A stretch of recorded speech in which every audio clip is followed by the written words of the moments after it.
આજે આપણે શીખશું ધોરણ 6 સામાજિક વિજ્ઞાન પાઠ 5 શાંતિની શોધમાં મહાવીર અને બુદ્ધ આ પ્રકરણનું આપણે પુનરાવર્તન કરવાના છીએ તો એ માટે અમારા ધોરણ 6 ના વિદ્યાર્થીઓ છે એ નાટ્યાત્મક સંવાદ રજૂ કરશે.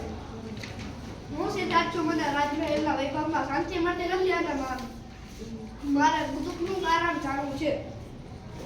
હું રાજા સિદ્ધોધન છું.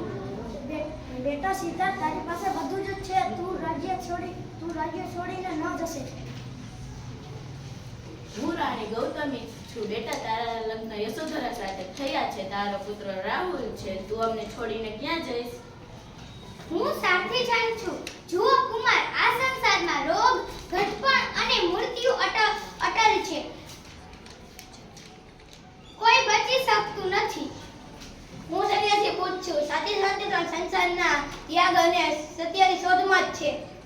અને એક રાત્રે સિદ્ધાર્થ પોતાના પુત્ર અને પત્નીને છોડી દીધો.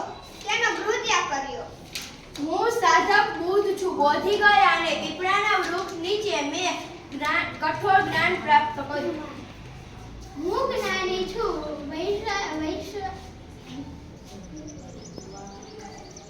હું પ્રચારક બુદ્ધ છું. મેં સારનાથમાં પ્રથમ ઉપદેશ આપ્યા અને 4 સત્ય કાર્ય સમજાવ્યું. હું અનુયાયી છું. બુદ્ધે શીખવ્યું કે તૃષ્ણા ઈચ્છા જ તેમનું કારણ છે. દુઃખનું કારણ છે. ઈચ્છા અને તૃષ્ણા દુઃખનું કારણ છે. બરાબર. અને બુદ્ધ છે એમને વૈશાખી પૂર્ણિમાના દિવસે પીપળાના વૃક્ષની નીચે જ્ઞાન પ્રાપ્ત થયું. બરાબર. સરસ.